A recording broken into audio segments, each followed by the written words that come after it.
here on Times Television. This is the Cauldron where editors meet. It is the platform on which we discuss matters that pertain to our country. And of course, we also do take time to get international to understand the things that are happening in the world at large. My name is Jawez Banda, and today in the Cauldron we have Steve Dakalira, who is the assistant Malawi News editor. Like I said, we also do take time to get into the newsroom to look at matters that are happening in the newsroom pertaining to the media at large. Steve, welcome to the program. Thank you, Jawez. Sure. The Cauldron is back with you and me. We need to discuss issues that are happening in the country. Today, we want to look at the things that are happening concerning some public institutions. One of them happens to be the Legal Aid Department of Government under the Ministry of Justice.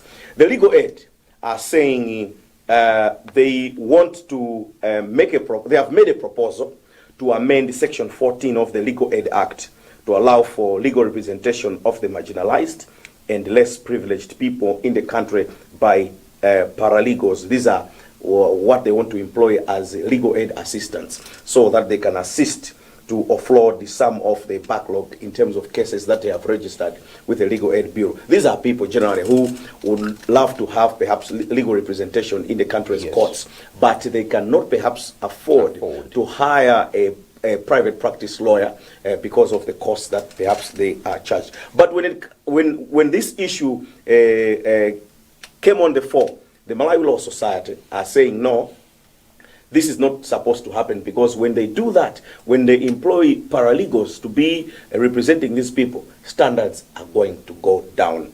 The first question could be, is the stance which is being taken by Legal Aid and the stance which is being taken by the Malawi Law Society a huge stakeholder when it comes to matters of law in the country? Malawi Law Society are saying no, you're going to lower the standards. What's your take, Steve, on that one?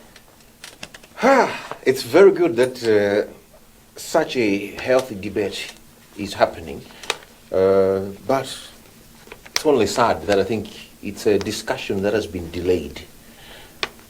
This ought to have happened prior to the setting up of the legal aid itself. Yes.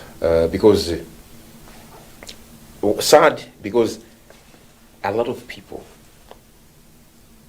have failed to benefit from their services simply because of, say, red tape, or indeed, as is being argued now, that because some of the officers that have been assisting the Bureau cannot represent the marginalized in a court of law simply because they have not been admitted to the bar, as they say. Yes. Now, as to whether the Malawi Law Society is right or wrong with its stance against this move that the Bureau is propagating, I think just like any other profession, standards are very, very important. When you set the bar high, you would want to maintain the status. That is the level of, the service, the quality that is being actually given to the public. You do not want to dilute it. So, yes, their argument, it is also making sense. But then, in this particular regard, where we are right now, I think what the Bureau is saying makes a lot of sense than the argument that they have. Yes, the argument is right, and they're not wrong to say we have to jealously safeguard the standards. But then you ask, is it right that we should be having somebody languishing in jail, languishing in prisons, simply because they stole a chicken, or they are suspected maybe to have committed a certain crime which they did not do? Now, they cannot afford a lawyer, a private lawyer, as you intimated earlier. And just because of that, here is a department, a government institution that has been set up to assist the underprivileged. Yes. But then that service is being hampered because their officers are restricted. I think it does not make sense. So probably it is time that we looked at the matters with a sober approach. That's why I said earlier that I think this particular discussion has been delayed, because when setting up that the legal aid institution, this should have been considered to say, okay, yes, much as it might be a reserve for those lawyers that have been admitted to the bar to stand in court and make arguments on behalf of their clients. What about these people that we're trying to serve, the service that we're trying to initiate? How are we going to get around that? So, yeah, I would say it's like both sides are okay. They are right with their propositions, but only that the position now taken by the Legal Aid Bureau and those who are supporting it makes a lot more sense than the issue of standards. All right, now, Steve, let's put these matters into perspective. Yes. We should start perhaps by looking at why a Legal Aid Bureau has decided to make this proposal to government to say we have to amend the Section 14 of the Legal Aid Act so that we make provision for the recruitment and the allowance of paralegals to be employed as legal aid assistants so that they can support us to offload some of the backlog in terms of the cases that they have. Yes. If we are to look at the number of cases that have been registered with the Legal Aid Bureau seeking legal representation in terms of the courts, they are saying they have about 25,000 cases Yes. that need to be looked into and that need to be offloaded in terms of those that need legal representation in the country. But the Legal Aid Bureau says they only have got 25 lawyers. When you look at this particular ratio, 25,000 cases against 25 lawyers, what it means is each lawyer has 1,000 cases. Now, they are saying we are making this proposal to recruit extra human capital in the sense of legal aid assistants who will be recruited from the pool of paralegals that we have in the country. Doesn't this particular proposal make sense, Steve? It does somehow, because look, one of the flack that the legal aid has been taking over the years has been that your lawyers, they do cherry picking of cases. Yes. Yeah. Indeed, it's no surprise that the cases have accumulated to 25,000 as they are putting it. Yes. Yeah. That's simply because of the very same issue that people have been saying that but your office, you tend to pick, you choose which case you'd want to actually pursue when a lot of underprivileged people are actually struggling, they're suffering out there. So maybe because of that particular argument, because of this constant rebuke from the public, this is the reason why those at the fore within the legal aid department have decided to come up with, maybe a workable plan, something which they consider, which they feel that I think if they were to employ that particular mechanism, then it would help their cause. They would clear a backlog of the case. Yes. But then one would also argue, would want to say, okay, if it's 1,000 cases against one lawyer, now these cases have not just dropped like manna from heaven today. What was happening? What was happening all along? Yes. What has been happening in the past? Yes. How have they been operating? Because it's not the first time that we're hearing the mention of paralegals. Yes. Paralegals have been in Malawi for many years, if not maybe under legal aid, but certainly maybe under certain NGOs, yes, organizations with an interest towards human rights and what have you. So that would now raise that question to say, how have you been operating all along? How have the systems been like?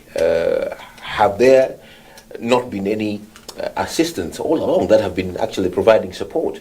And what guarantees are there to say if we take this particular route, then certainly there will be sanity.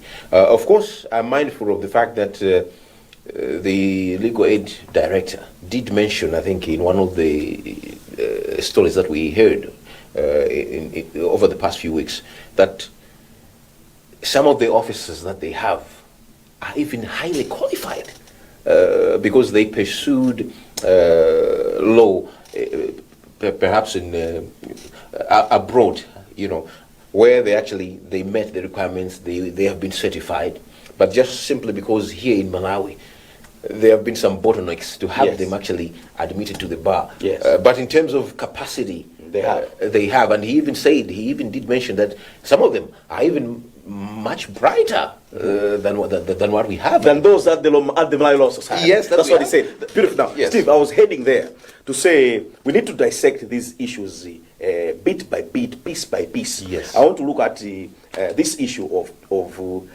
legal aid's proposal to say, we know that when we want to make a recruitment of the people that we have proposed to, we are not just doing it blindly. We will take a robust and a thorough process to identify the people that we want, who will deliver the goods to the people of Malawi in terms of giving them the required and the top-notch legal representation in the courts in the form of legal aid assistance. Now, you rightly put it to say the director or the director for the legal aid bureau said, when you look at the caliber of the people that we are looking for, some of them are even matching those at the Malawi Law Society, foot by foot. And some are even better than those that are at the Malawi Law Society. So, for them to say that standards are going to go down, they are not being truthful. These sentiments were echoed by the chairperson of the Legal Affairs Committee of Parliament, yes. Mr. Peter Dimba. Mr. Peter Dimba says, the accusations or the arguments that are being advanced by the Malawi Law Society, one, he said, are strange.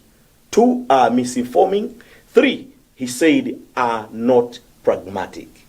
Like the Malawi Law Society said, why is the Legal Affairs Committee of Parliament providing oversight over the Legal Aid Bureau Department of Government under the Ministry of Justice? So Mr. Peter Dimba says there's a certain section in the standing orders that gives the Legal Affairs Committee of Parliament this particular mandate to provide oversight over the Legal Aid Bureau as a department of government. Now, when you look at almost 70, if not 80% of the stakeholders in this matter, the judiciary, Parliament, even some legal commentators in the country, yes, seem to be siding with the Legal Aid Bureau to say, no, this proposal is workable and this is the route that we need to take if we are to clear the backlog of cases that we have in the country. Why is the Legal Aid having this lone voice in this country over this matter? Is it a matter of interest in terms of commercial? Steve, we have to be blunt. Malawi Law Society. Yes, Malawi Law Society.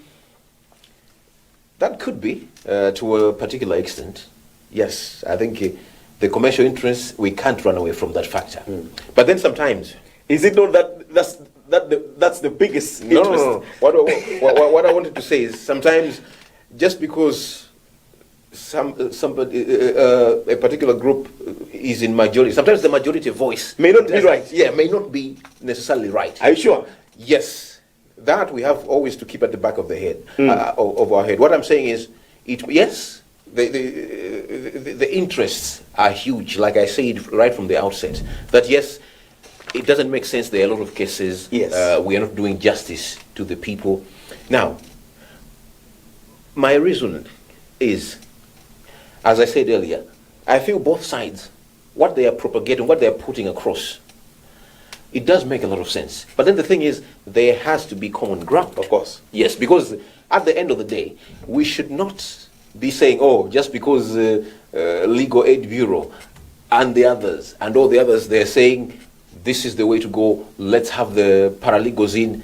Therefore, they are correct. Therefore, let's just do away with the standards that have been set. No, that then will bring confusion within the setup that we have. So, that is why from the outset I said, these ones are making sense, these ones are also making sense. But then, coming to the issue of commercial interest that you have raised, yes, perhaps that is generally, that is what Malawians are viewing out there to say, oh, it's because the private lawyers seem to be making a killing Exactly. out of the clients that they're serving. Yes, Steve.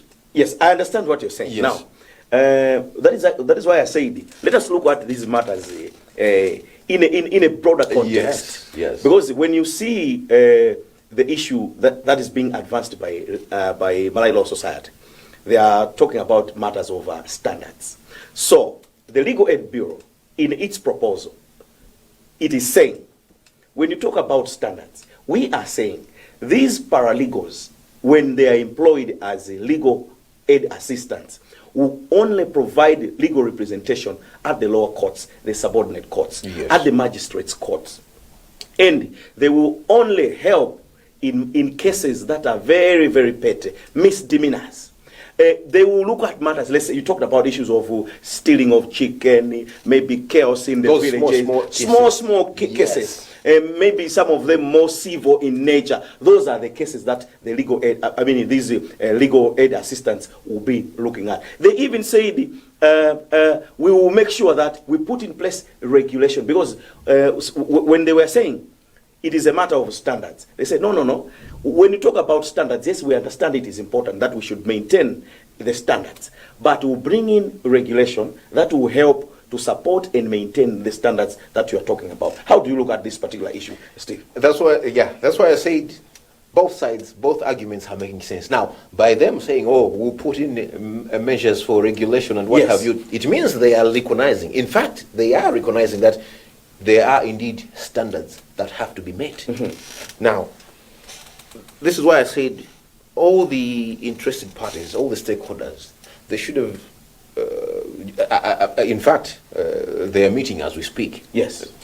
They should have at least agreed within that round table. They should come up with a workable plan to say, to ensure that indeed the standards that are being talked about, this is the route that we're going to take. Yes. In as far as whether it's the vetting system and what have you, but then that should be generally agreed by all concerned parties. Yes. Nobody should feel cheated. Yes. And yes, on the other end, like I said, we both recognize that I think the common man, the ordinary person, has been dealt injustice for years. Exactly. But as I had said earlier, we have had paralegals for some time They're now. not new. Yeah, they have even proved that I Yes. think they can deliver. Exactly. Yeah, but the thing is, how are we going to actually make the conditions better? How are we going to make things better? Because it should not be like a crusade. Yes.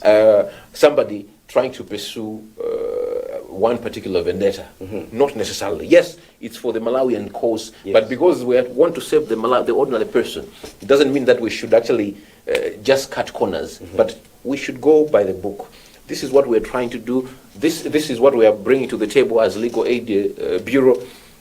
Malawi Law Society, what are you saying? This is what we are saying. Now, we should not crucify them because they are bringing out an issue about standards. Yes, they might have their vested interests, whether commercial or otherwise. But the thing is, let's listen to reason. Is what they're saying making sense? And how are we going to get around that problem? Until that is actually done, then I think everybody will go home happier. All right. Now, those that are in support of the Legal Aid Bureau and those that are in support of Parliament and all other legal commentators over this matter have been citing issues to do with, perhaps they're talking about what they call lay magistrates. Lay magistrates are said not to be trained lawyers. Maybe most of them attended the law classes at the Mbemba Staff Development Institute. Yes, that's where they did. That's where they did this particular education. But they are not trained at the degree level. But still, they are able to adjudicate matters in the magistrate courts. So you can see the issue of capacity there was being likened to the lay magistrates, to say if the lay magistrates who are not trained lawyers at the degree level can still provide justice in the magistrates courts, what can stop the paralegals from doing the same? Another example came to do with the 419 police prosecutors that we have in Malawi. By the way, the police service is said to have 419 police prosecutors. Yes. They stand in the courts, even at the high court, they stand, even in the magistrate courts, they stand. But these people are not trained lawyers, even at the degree level. But they still are capable to make sure that justice is delivered in the country.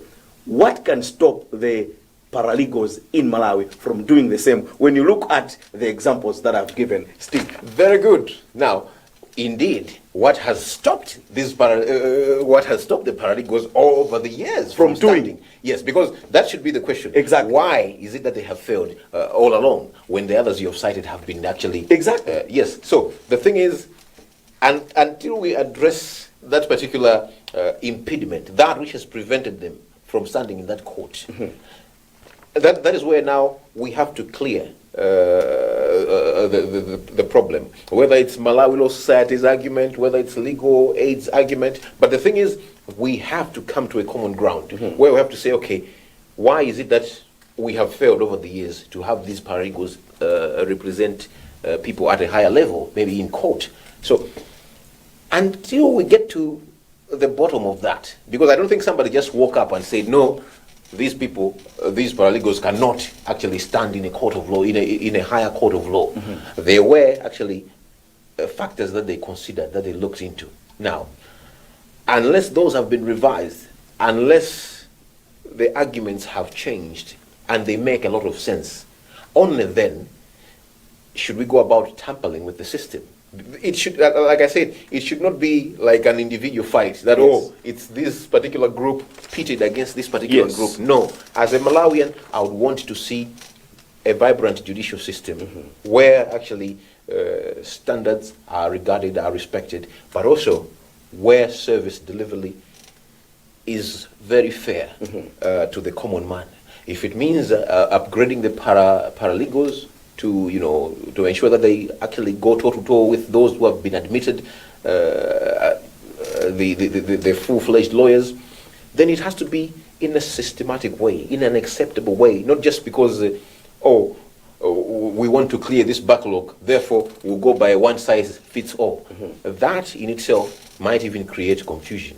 But let's go about it systematically. Like I said, consultations to and fro, listen to all the arguments that are being propagated. Only then, it doesn't matter whether somebody has been schooled at Mpemba or at the Chancellor College, but at the end of the day, it's the service delivery that we would want actually to consider first. So yes, they might be able, but there has to be a way, a system, a proper way in which we can find a common ground to say, look at these particular officers, how they have performed. They have put in a stellar performance. They are able, they can deliver.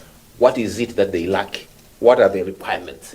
How do we go around, or how do we go about assisting them to meet those particular requirements, which have prevented them all along to be in that major court? So once we do that, I think life will be better for everyone. All right, maybe we need to move forward. But my last but one question, Yes. Steve, could be, let us address the intention by government. Because when we are talking about a legal aid bureau, Yes. but this is a government department. Certainly whatever legal aid bureau is trying to do is being done on behalf of the government of Malawi. Let us address the intention of the government of Malawi behind all this proposal to say we want to come up with the legal aid assistants who are going to do this. When you look at the intention, is it a noble intention? Very. That is intended at perhaps clearing the backlog and affording justice to the people that perhaps are being denied justice somehow. The intention is good. Like I said earlier, a lot of people are languishing. Yes. Because simply they cannot be represented. And you look at the vacancy rate within the government, the vacancy rate is high. They have qualified lawyers within the government, be it at the justice, wherever it is, but we have able and qualified lawyers within the system. Some are even serving as state advocates and what have you. So the problem is, like I said, how has the Bureau been regarded over the years?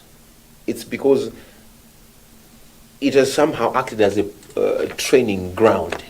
It has been regarded as a training ground whereby maybe somebody would want to sort of boost their CV. Sorry, I'm not like an expert or a technocrat. Yes. In the justice field. So those in the field, they might forgive me, Yes. because this is a layman now talking. Yes. Yes. The thing is, from where I'm standing, it looks like it has been regarded as more of a training ground, where somebody would want to build their CV, Yes. where they go and say, oh, I will render our services pro bono. Yes. Yeah, I want to help A, B, C, D. From there on, they have... They start their own. Yeah, they have their... You have brought it, Steve. You have brought in a very important aspect. Yes. We have seen today a comment from the Center for Human Rights and Rehabilitation, CHRR.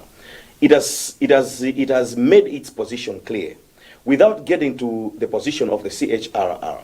But one of the things that they have highlighted in their statement of their position regarding this particular matter, they have said one of the things that makes it difficult for the government of Malawi to secure talent in terms of lawyers is the issue of competitiveness. Most well-trained lawyers, well-qualified lawyers, do not want to work in government or for government because they are not properly remunerated or compensated for the labor or the service that they render. So most of them choose to ply their trade as private practice lawyers, which perhaps brings about the whole issue of saying they charge exorbitant fees, Yes. Relatively exorbitant fees. We have to be very cautious in terms of how we are putting our statements. Exactly. So what I'm saying is it true that government fails to attract talent from the legal fraternity in terms of lawyers because of the issue of competitiveness? That goes without saying. And we have even heard institutions such as the Anti-Corruption Bureau and others pointing out of the very same sort of a loophole. They're saying, in as far as maintaining talent is concerned, yes, that is one area, one department that we have failed miserably as a government. So perhaps if such conditions were to be looked at, such factors were to be concerned, to be addressed, then we wouldn't be in the scenario where we are at the moment, whereby we have now two sides antagonizing each other at the expense of the ordinary person, the poor person out there. So, as I said, there has to be a common ground whereby now that person who has been denied justice for years can actually get redress, whereby they can be served. But then, while we're doing that, that's why now the question of standards has to come in. And indeed, as you've said, let's make it lucrative within the public system, so that they can attract and retain. Very important. And people should be like cramming even to say, oh, this is what we want. We want to work under the Legal Aid Bureau. We want to work at the Justice Department. We want to work at the SCB. We want to work at whatever institution. In fact, I'm sure you're even aware that even the prosecutors that you referred to that we have in the police, Malawi Police Service has fully qualified lawyers. There are others actually who have studied law to the top level. You know, but because of the very same issues that we're talking about how do we maintain talent? How do you motivate? You find that some of them have even jumped ship. They said, okay, I would make better, I would serve better when I'm in private practice. So this is something that needs to be addressed. But otherwise, it's a good intention. It's good intention by the government to say, let's clear these 25,000 cases that we have, and probably justice has to be served. But when you talk about the issue of getting where you get very well paid or relatively well paid, it is always a matter in the very nature of man to say they would always go where the pasture is greener. Certainly. Sometimes you look around. You would look around, and then, just like we have Maslow's hierarchy of needs. Indeed, man would look at where am I within that pillar, within that pyramid of Maslow. Do I have the basics? Do I have up to the next level? Am I at actualization? So sometimes it is even that spirit of saying, I would want to do more. I would want to pursue more. But here I'm restricted. I'm sort of limited. But also looking at the indeed key factor, remuneration. Is this enough? So only a few determined, those who know that, okay, I have to be of service to my country. They're the ones actually who have stuck with the ship to say, no, we're going along with this. But then that should not be an area that the government should actually look at and then say, oh, we'll exploit this avenue, this particular avenue, we'll just maintain as it is. They have to make sure that they build, they make sure that at least they make things more attractive. Yes. So that people actually, those in private practice should be clamoring to come aboard. All right. Thank you very much, Steve. Yeah. We take a very short break and then we'll be back with the second segment of the program. I'm talking to Steve Dagalila. He is the assistant Malawi news editor here at Times. We are discussing on this program the Cauldron where editors meet. We are discussing the Malawi Law Society in relation to their stand against the proposed move by the Legal Aid Bureau to amend Section 14 of the Legal Aid Act to allow for the recruitment of legal aid assistants who will help to clear the backlog of cases that we have in the country in terms of legal representation. We'll be back shortly after this break.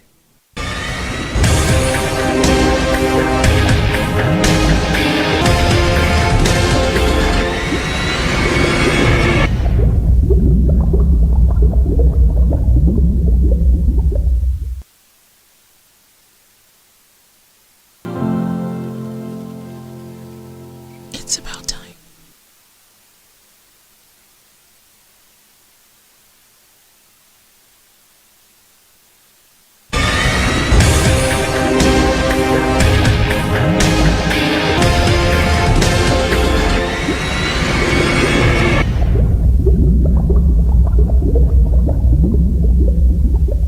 Welcome back to the Cauldron where editors meet. This is the program which brings on board top-notch editors from the best newsrooms in the country, just to make sure that we discuss issues that are happening in our country and of course beyond our borders. And again, we also take time to get to the newsroom where we look at trends in the media circles that do have an impact on our media industry. Once again, my name is Jawes Banda, and today we have Steve Dagalila, the assistant Malawi news editor here at Times. Welcome once again to the Cauldron. We remain with two segments for the program. But Steve, before we go to the international segment, Yes.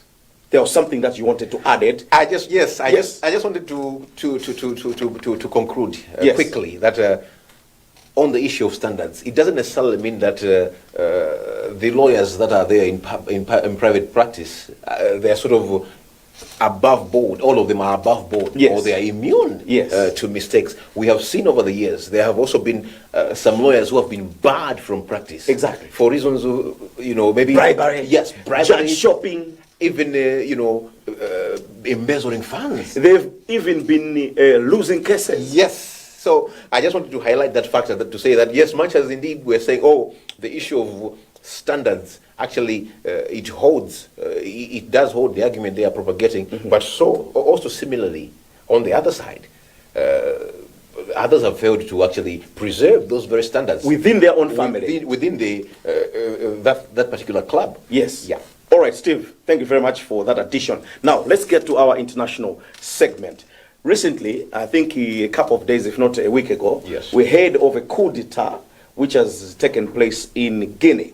Mr. Alpha Conde, president of Guinea, has been dethroned by the military there. It was led by Colonel Mamade Doumbouya. And this gentleman, he's a military man, has told ministers who served in Mr. Conde's government that there would be no witch hunt against former officials. President Conde remains in detention as we speak. The future seems unclear for the country. Any hope for the people there? Well, I would not want to be a prophet of doom. Yes.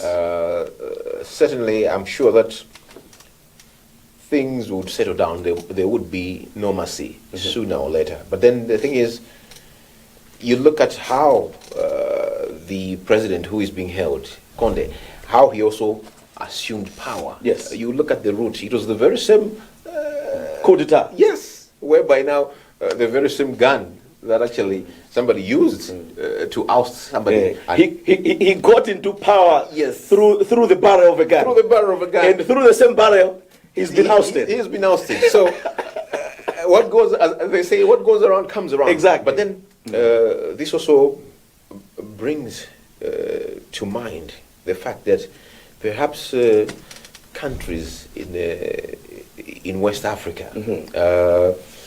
Maybe it is high time that actually they embraced better tenets, say, of democracy, so that at least we should see people, the will of the people, being actually respected. Because on more than occasion we have heard a number of countries where actually somebody is assuming power through the power of a gun. Yes. Not in this day and age. We shouldn't be actually grappling with that as a people. I think let the people themselves who are being governed, let the people in the country decide through the ballot, and not via the barrel of a gun. They should decide to say, this is the route that we're going to take as a country and we want to develop. But also, there should not be sort of a big brother, like watching over, whereby there is an invisible hand that might be trying to play a hand of power, so that they try to bring confusion within that particular country. Once we start doing that, then I think Africa would be a very, very better place. Malawi has done it. We have seen Zambia actually shining. So have other countries. So why can't our brothers elsewhere do it? All right, now, what is wrong with African or Western countries in Africa to say, we're talking about Guinea here. Yes. Mr. Alpha Conde has just been dethroned. He's been put in detention. It is the military that has done this. Yes. Now, recently we also heard of a coup in Mali. And a couple of months ago, there was an attempted coup in Nigeria, but it was thwarted. Fortunate enough, it never happened. What is the problem with Western countries in Africa? That they are so much in trouble, and they are very much a biggest feature or a common feature when it comes to matters of coup d'etats. Yes, in fact, I think you've also left out Laurent Gbagbo. You see? In Ivory Coast. Yes, there was also that particular scenario. Like I said, I think it's because of the various power plays that happened. By the way, before you continue, yes, how did Mr. Yaya Jammeh go? Was it not through the same coup? It was the same thing whereby from the Gambia. Yes, somebody flew out exactly from being spared the sort of the humiliation. You see? Yes. So, but the thing is, it's how actually the systems, the governance systems, from way back the years have been, whereby I'm sure you remember that most of the countries there actually were under French, if I'm not mistaken. They are Francophone countries. Yes. So there has still been that heavy influence. Yes. In as far as how things go, but also some of them it's because of the resources that they have. Sometimes it's the battle of control in terms of the natural resources that they have. You talk about minerals and what have you. So this is actually what has actually brought in external interests, whereby you see some people trying to fuel the confusion, bring a storm, which at the end of the day does not do any good to the ordinary people. All right, now, Steve, I want to look at the issue of being pushed, because when you look at the statement which has been made by Colonel Mamadi Doumbouya, telling cabinet ministers in Guinea to say there will be no any witch hunting. And in fact, there has been a time he's hinted that the government will be restored or be given back to civilian rule. That's what he has hinted. At some point, I heard him say that. Don't you think that sometimes, because of the tendency or the propensity by African leaders of hanging on to power, even beyond their terms of office expire, don't you think people are pushed, or the military is pushed to act in this particular way, because they feel the democratic path is not being taken? Because when we look at this, the case of Guinea, Mr. Conde had to amend some sections in the constitution just for him to consolidate and stay in power. In fact, I was about to go there. I was about to say, I think that has also been one of the factors, dictatorship. Exactly. You talk about dictatorship and indeed clinging to power. that actually is also what has fueled the storm. Changing the rules of the game midway. No, we agreed this, and then when you see that the city is very warm, enough, then you change the rules of the game. It doesn't work that way. That's why I said there are some tenets of democracy that they ought to actually adopt or indeed to respect. Exactly. Yes, because only if they respect that avenue, then certainly we would have peace and people would be happy. Even the governance systems, they would actually they would work well. But because somebody has walked all over the systems that have been set in terms of governance, that is where now we have problems like the one you mentioned, whereby somebody ends up staying more than their term. Exactly. Or indeed they just wake up and say, from today we are amending this particular term. I did mention that we are an example as Malawi. There was an attempt. How peacefully we have actually transitioned recently, but also yes, there was an attempt at one point whereby somebody tried to do the same, amend the laws. Fortunately, the people that were there were bold enough to say, no, this will not happen. This should not happen. Exactly. Here. So that is the way to go. All right. Now, my last but one question on this one. Yes. We have seen pictures in the media, women kissing the soldiers, saying you have done well. Now, I want to look at this from the human perspective issue to say we have seen people, women in particular, kissing the soldiers. No, you have done well. You have liberated us. I even heard a certain a Guinean on BBC saying this is not the ideal path that we wanted to take as a country. We never wanted to have a coup d'etat.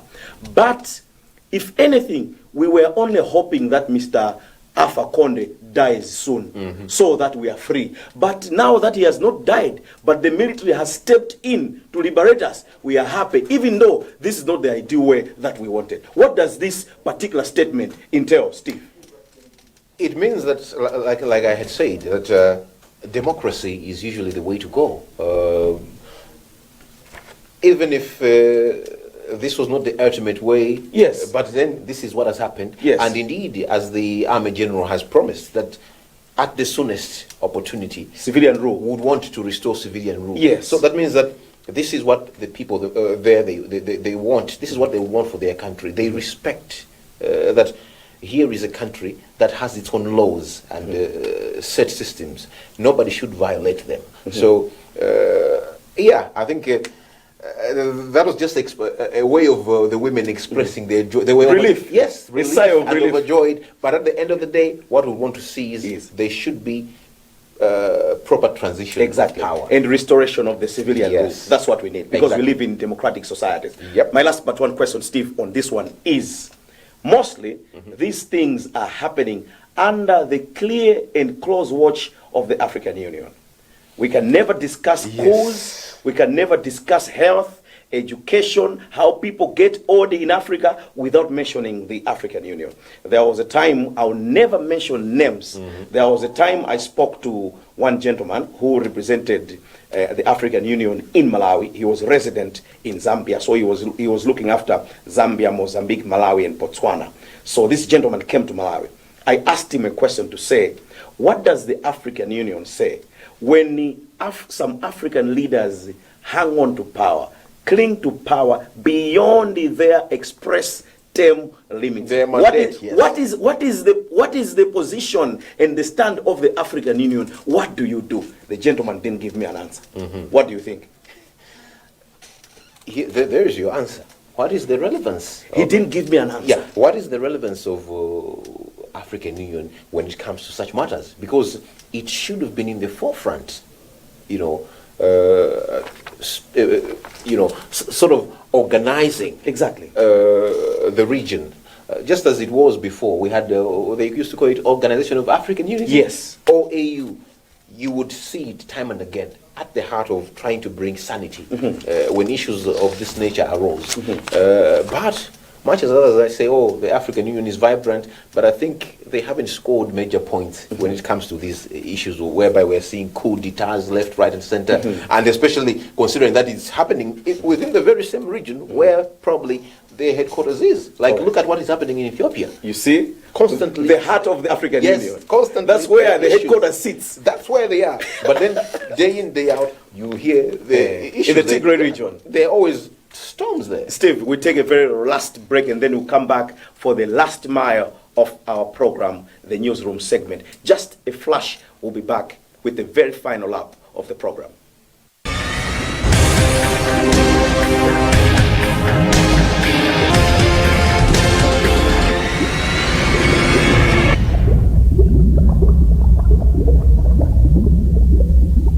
Welcome back for the very final lap of the Cauldron today. Steve, we want to look at the newsroom. Who controls the media? An academic question. Yes, and that question, time and again, Arises. and it has bamboozled minds. Bamboozled. Somebody would say, it's the ownership, the owners would control media. Yes. Somebody would come and tell you, no, it's not the owners. Yes. It's the commercial interests. The advertisers. Advertisers and what have you. And then somebody will say, no, it's the media with their own ethics. Exactly. Yeah, but in reality, I would say when it comes to media freedom, like for the case of Malawi, in as far as media freedom goes, it's largely been left to the media themselves. Yes. To ensure that at least they stick to what the laws and the demands of their work say.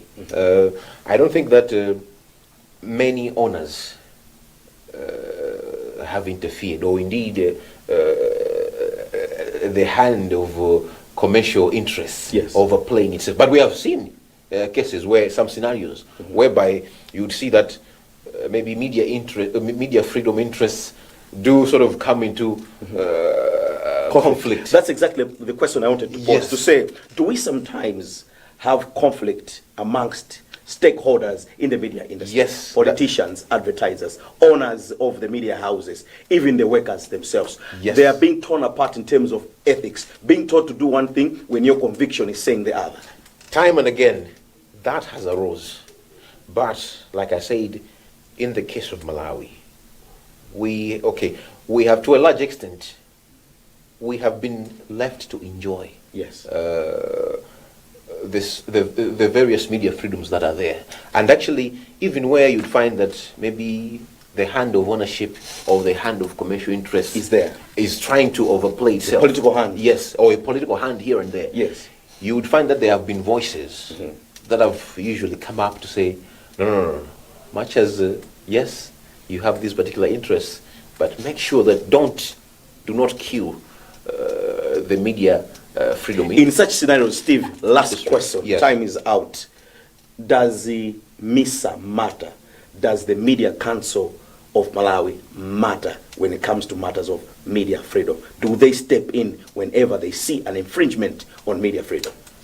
We have seen, I think, MISA, time and again. Yes. At least we have seen statements, we have heard statements rebuking. Yes.